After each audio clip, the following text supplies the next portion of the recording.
C'est la fin, ou presque, de l'interminable feuilleton Kylian Mbappé. La réaction de Nasser El Khelaifi à cette annonce, c'est le plan du PSG pour remplacer sa star et le Barça qui tient peut-être son nouvel entraîneur.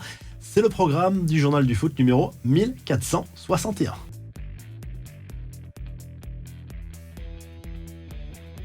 Cette fois, c'est bel et bien terminé. En fin de contrat en juin prochain, Kylian Mbappé ne sera plus un joueur du Paris Saint-Germain la saison prochaine. Il a officiellement averti en tout premier lieu son président, comme il l'avait promis, Nasser El Khelaifi, de cette décision qu'il n'aurait prise visiblement qu'il n'y a que quelques jours ou quelques semaines, selon l'équipe ou RMC Sport. En tout cas, le président du Paris Saint-Germain a été un petit peu sonné par cette annonce, mais il respecte ce choix pour le joueur, le capitaine de l'équipe de France, arrivé il y a 7 saisons maintenant dans la capitale française. Il n'y aura pas d'annonce officielle avant plusieurs semaines, voire plusieurs mois, quoi qu'il arrive. Et une annonce importante, Kylian Mbappé se serait même engagé à reverser une partie de sa future prime à la signature avec son futur club au Paris Saint-Germain, ce qui serait totalement inédit. Le boss du PSG a certes été sonné par cette annonce, mais il a beaucoup apprécié la franchise du joueur. Selon RMC Sport, tout s'est très bien passé. L'attaquant parisien a simplement demandé à ce qu'il n'y ait pas de surenchère, traduisez, pas de nouvelle offre de contrat dans les prochaines semaines. Il n'y a à l'heure actuelle pas d'accord total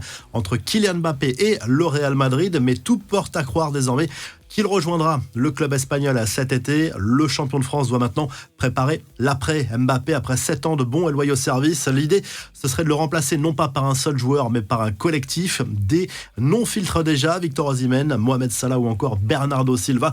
La petite note d'humour est signée du club espagnol de Retafe. L'actuel 10e de Liga a profité du buzz autour de l'annonce du départ de Kylian Mbappé pour ironiser sur une éventuelle arrivée de l'attaquant tricolore.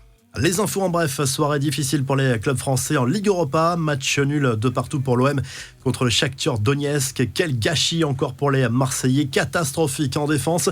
Match nul aussi pour Lens face à Fribourg, mais 0-0 à Bollaert. Rennes a été balayé 3-0 par l'AC Milan. Toulouse a perdu sur le fil sur la pelouse du Benfica Lisbonne. Les matchs retour se joueront la semaine prochaine.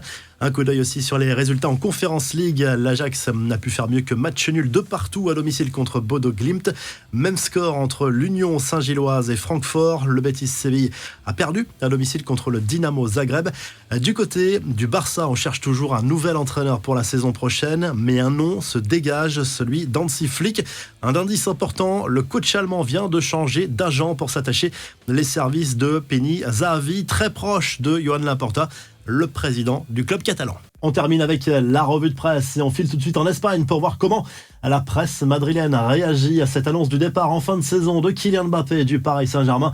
En tout cas, pour Marca, pas de doute possible, l'attaquant des Bleus va rejoindre le Real Madrid dans quelques mois, même s'il y a encore beaucoup de choses à régler. Il n'y aura pas d'annonce officielle avant plusieurs semaines.